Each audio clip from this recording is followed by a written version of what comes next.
Assalamualaikum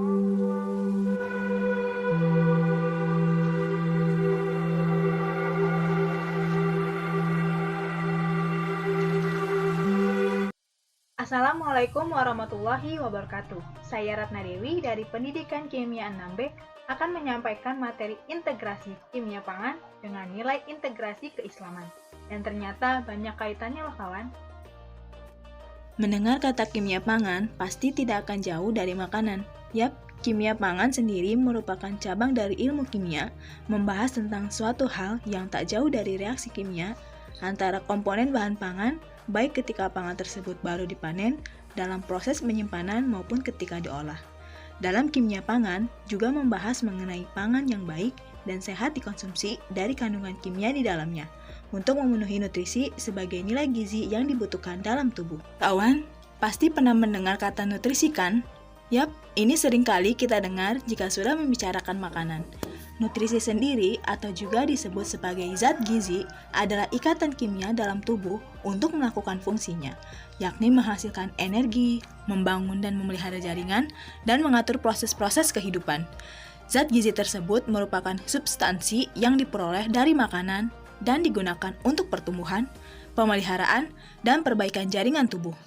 Ada 6 zat gizi yang terdapat dalam makanan atau minuman, di antaranya karbohidrat, protein, lemak, vitamin, mineral, dan air. Tubuh manusia memerlukan zat gizi untuk pemenuhan angka kecukupan gizi yang perlu dipenuhi secara seimbang untuk menjaga kesehatan.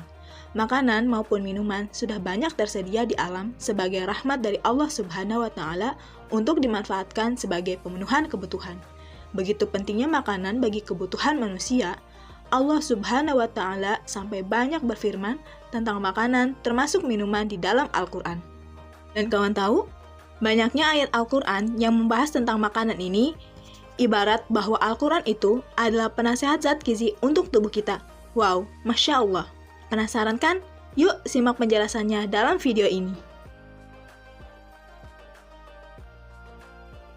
Islam mengatur agar manusia mengkonsumsi makanan yang baik, yakni yang menyehatkan dan tidak menimbulkan penyakit. Hal ini sesuai dengan firman Allah Subhanahu wa Ta'ala dalam surat Al-Baqarah ayat 172. يا أيها الذين آمنوا كلوا من طيبات ما رزقناكم واشكروا لله إن كنتم إياه تعبدون. Kriteria yang baik atau thayyib yang disebut dalam ayat sebelumnya dilengkapi dengan kriteria halal seperti yang dijelaskan pada surah Al-Baqarah ayat 168. Allah berfirman, Ya ayyuhan nasu kulu mimma fil ardi halalan tayyiban wa la tattabi'u khutuwatis syaitan innahu lakum aduwwum mubin. Dari dua ayat ini menunjukkan bahwa manusia harus memilih makanan yang halal dan thayyib atau baik. Dalam Al-Quran, makanan disebut sebanyak 48 kali, dilafalkan dengan ta'am. Lafal ini dapat diartikan sebagai makanan dan minuman yang dapat dicicipi dan dirasakan. Makanan yang halal adalah makanan yang diizinkan untuk dikonsumsi menurut aturan hukum Islam. Sebab pada hakikatnya semua makanan adalah halal kecuali yang dilarang, baik oleh Al-Quran maupun hadis. Adapun kriteria baik thayyib berkaitan dengan kebutuhan fisik manusia seperti kebutuhan energi dan kesehatan. Kriteria makanan yang sehat adalah makanan yang mengandung zat gizi. Zat gizi yang pertama adalah karbohidrat. Karbohidrat yang kita kenal sehari-hari adalah gula dan pati. Disebut karbohidrat atau disebut dengan senyawa CH karena terdiri dari atom karbon, hidrogen, dan oksigen. Karbohidrat dapat berbentuk molekul tunggal atau monomer yang disebut sakarida atau dalam bentuk kompleks. Karbohidrat ada yang dalam bentuk monosakarida, disakarida, oligosakarida, maupun polisakarida, dan juga polisakarida. Senyawa karbohidrat merupakan sumber energi bagi manusia, digunakan untuk kerja otot. Salah satu makanan yang kaya akan energi adalah madu. Dalam ranah ilmu pengetahuan, madu adalah sumber makanan karbohidrat berupa oligomer, sakarida yang mudah dicerna, fruktosa, dan juga glukosa. Madu sebagai sumber makanan yang tidak hanya kaya akan energi, tetapi juga berkhasiat sebagai obat bagi manusia. Begitu istimewanya madu, hal ini tercantum dalam Al-Quran, surah An-Nahl ayat 68-69. Allah Subhanahu wa Ta'ala berfirman, وَأَوْحَى رَبُّكَ إِلَى النَّحْلِ أَنِ اتَّخِذِي مِنَ الْجِبَالِ بُيُوتًا وَمِنَ الشَّجَرِ وَمِمَّا يَعْرِشُونَ ثُمَّ كُلِي مِن كُلِّ الثَّمَرَاتِ فَاسْلُكِي سُبُلَ رَبِّكِ ذُلُلًا يَخْرُجُ مِن بُطُونِهَا شَرَابٌ مُخْتَلِفٌ أَلْوَانُهُ فِيهِ شِفَاءٌ لِلنَّاسِ إِنَّ فِي ذَلِكَ لَآيَةً لِقَوْمٍ يَتَفَكَّرُونَ. Zat gizi yang kedua adalah protein. Protein adalah senyawa yang paling kompleks atau rumit dalam organisme hidup. Protein ditemukan dalam setiap sel dalam tubuh dan mempunyai peranan biologis yang amat penting. Semua senyawa protein mengandung unsur karbon, nitrogen, oksigen, dan hidrogen. Banyak juga protein yang mengandung belerang, fosfor, dan juga mineral seperti besi, seng, dan juga tembaga. Protein adalah molekul raksasa karena besarnya molekul, protein berbentuk koloidal dan tidak dapat melewati membran permeabel. Dari banyak hasil uji atau analisis dan penelitian, diketahui bahwa daging hewan dan susu adalah sumber protein yang lengkap asam aminonya. Salah satu contoh sumber protein hewani adalah susu, amat menyegarkan dan mengandung protein yang lengkap. Dalam surah An-Nahl ayat 66, berikut ini menjelaskan betapa susu sangat bermanfaat bagi manusia. Allah Subhanahu wa Ta'ala berfirman, وَإِنَّ لَكُمْ فِي الْأَنْعَامِ لَعِبْرَةً نُسْقِيكُم مِّمَّا فِي بُطُونِهِ مِن بَيْنِ فَرْثٍ وَدَمٍ لَبَنًا خَالِصًا سَائِغًا لِلشَّارِبِينَ. terlepas bagaimana Allah menciptakan susu di antara kotoran dan darah, susu dari binatang ternak seperti sapi, kambing, bahkan kuda banyak diperdagangkan. Susu amat baik untuk kesehatan karena selain mengandung protein tinggi, sekitar 7 gram protein per gelas atau 200 gram, susu juga mengandung vitamin dan mineral. Bila susu hewan ternak berkualitas tinggi, maka demikian pula air susu ibu atau ASI, bahkan lebih baik lagi. Allah menggarisbawahi pentingnya air susu ibu bagi anak-anaknya, dan karenanya menganjurkan para ibu untuk menyusui anaknya sampai 2 tahun. Allah Subhanahu wa Ta'ala berfirman dalam surat Al-Baqarah ayat 233. وَالْوَالِدَاتُ يُرْضِعْنَ أَوْلَادَهُنَّ حَوْلَيْنِ كَامِلَيْنِ لِمَنْ أَرَادَ أَنْ يُتِمَّ الرَّضَاعَةَ وَعَلَى الْمَوْلُودِ لَهُ رِزْقُهُنَّ وَكِسْوَتُهُنَّ بِالْمَعْرُوفِ لَا تُكَلَّفُ نَفْسٌ إِلَّا وُسْعَهَا لَا تُضَارَّ وَالِدَةٌ بِوَلَدِهَا وَلَا مَوْلُودٌ لَهُ بِوَلَدِهِ وَعَلَى الْوَارِثِ مِثْلُ ذَلِكَ فَإِنْ أَرَادَا فِصَالًا عَنْ تَرَاضٍ مِّنْهُمَا وَتَشَاوُرٍ فَلَا جُنَاحَ عَلَيْهِمَا وَإِنْ أَرَدْتُمْ أَنْ تَسْتَرْضِعُوا أَوْلَادَكُمْ فَلَا جُنَاحَ عَلَيْكُمْ إِذَا سَلَّمْتُمْ مَا آتَيْتُمْ بِالْمَعْرُوفِ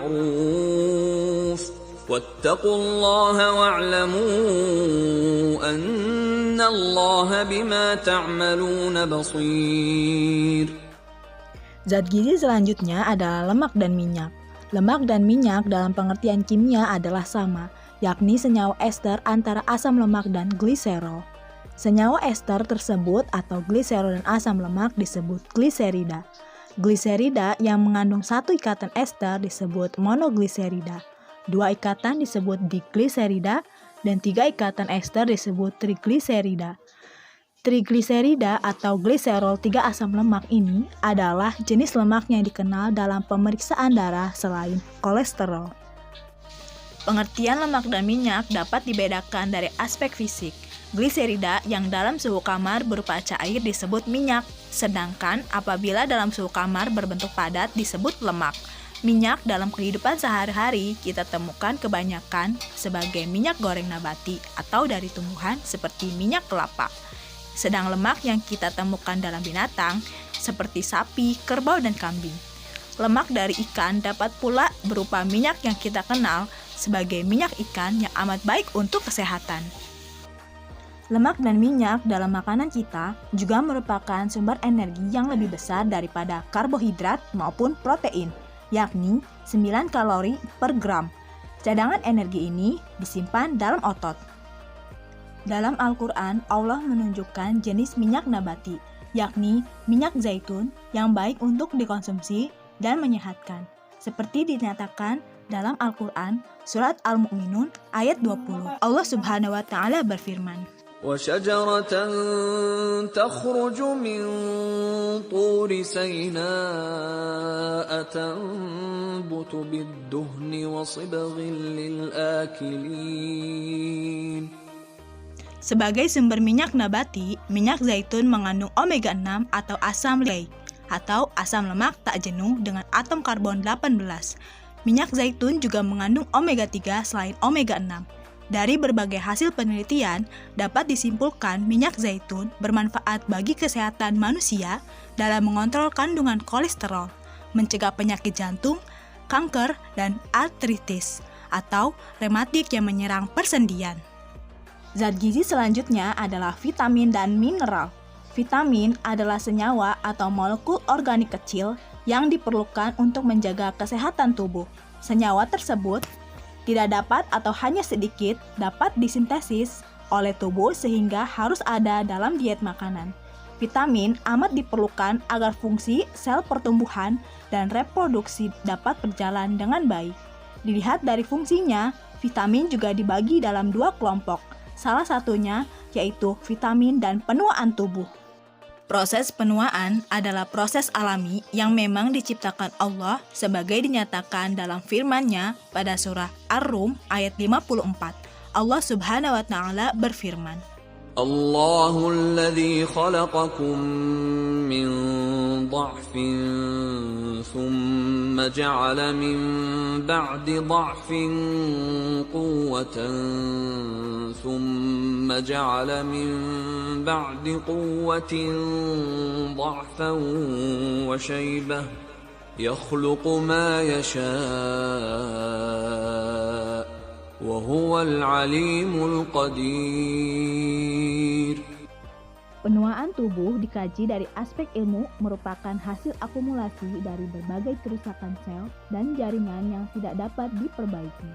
Vitamin merupakan salah satu dari berbagai jenis senyawa yang dapat menghambat reaksi perusakan tubuh oleh senyawa radikal bebas terkait dengan aktivitas antioksidannya.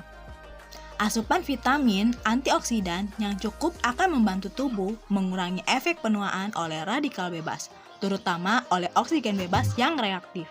Zat gizi selanjutnya adalah mineral. Keberadaan mineral seperti kalsium, besi, fosfor, yodium, dan fluor amat penting dalam menjaga kesehatan tubuh kita. Kalsium berperan dalam pembentukan tulang dan gigi. Kekurangan kalsium akan menyebabkan tulang keropos. Besi amat penting dalam pembentukan darah atau hemoglobin. Kekurangan zat besi akan menyebabkan kekurangan darah atau anemia. Yodium amat penting untuk kesehatan kelenjar tiroid. Kekurangan unsur ini adalah penyebab penyakit gondok. Fosfor juga amat penting dalam pembentukan tulang dan metabolisme tubuh, terutama dalam pembakaran makanan menjadi energi. Bersama kalsium, ion-ion tersebut menjaga kesetimbangan dengan air dan pH atau keasaman dalam cairan tubuh. Kesetimbangan dalam tubuh kita selalu terjaga, sebagaimana firman Allah dalam surat Al-Infitor ayat 7. Allah Subhanahu wa Ta'ala berfirman, الذي خلقك فسواك. kekurangan elektrolit seperti akibat dari diare akan menyebabkan tubuh lemas. Bila tidak segera diatasi, maka hal itu dapat menimbulkan kematian. Zat gizi selanjutnya adalah air. Kumpulan molekul yang tersusun dari 2 atom hidrogen dan 1 atom oksigen ini banyak tersedia di bumi. Tidak hanya di permukaan tanah atau di dalam tanah, tetapi juga di atmosfer, berupa uap air yang biasa tampak sebagai awan. Bahan makanan seperti buah-buahan, sayur-mayur, dan biji-bijian mengandung air dalam jumlah lebih dari 70%. Kandungan air penting bagi manusia karena kita memerlukan air dalam kehidupan kita. Reaksi-reaksi biokimia dalam tubuh kita hanya dapat berjalan dengan baik apabila ada air. Ketergantungan kehidupan pada air amat besar, sebagaimana firman Allah Subhanahu wa Ta'ala pada surat Al-Anbiya ayat 30. Allah Subhanahu wa Ta'ala berfirman, وَجَعَلْنَا مِنَ الْمَاءِ كُلَّ شَيْءٍ حَيٍّ أَفَلَا يُؤْمِنُونَ. Dan kami jadikan segala sesuatu yang hidup berasal dari air. Maka mengapa mereka tidak beriman? Quran Surah Al-Anbiya ayat 30. Dalam Al-Quran kata alma yang bermakna air dan hal-hal lain yang berkaitan dengan air seperti hujan, sungai, laut, dan mata air disebutkan lebih dari 200 kali dalam berbagai ayat. Dalam rangkaian ayat-ayat tersebut, Al-Quran juga menjelaskan berbagai manfaat air dan fungsinya di alam. Misalnya, air sebagai penopang kehidupan makhluk di bumi, air sebagai sarana bersuci, daur hidrologi air, ataupun air sebagai sarana transportasi, seperti firman Allah, الله الذي خلق السماوات والأرض وأنزل من السماء ماء فأخرج به من الثمرات رزقا لكم وسخر لكم الفلك لتجري في البحر بأمره وسخر لكم الأنهار. Allah lah yang telah menciptakan langit dan bumi dan menurunkan air hujan dari langit. Kemudian dengan air hujan itu, Dia mengeluarkan berbagai buah-buahan sebagai rezeki untukmu. Dan Dia telah menundukkan kapal bagimu agar berlayar di lautan dengan kehendaknya. Dan Dia telah menundukkan sungai-sungai bagimu. Quran Surah Ibrahim ayat 32. Wah, Masya Allah sekali ya. Ternyata jika kita kaji lebih dalam, Al-Quran memiliki banyak kaitannya dengan ilmu kimia pangan, khususnya soal nutrisi yang menyehatkan lagi halal ini. Sehingga Al-Quran dapat kita jadikan sebagai penasihat nutrisi untuk terus menjaga tubuh kita tetap sehat. Wallahu a'lam bishawab. Sekian video materi integrasi yang dapat saya sampaikan. Semoga bermanfaat. Wassalamualaikum warahmatullahi wabarakatuh.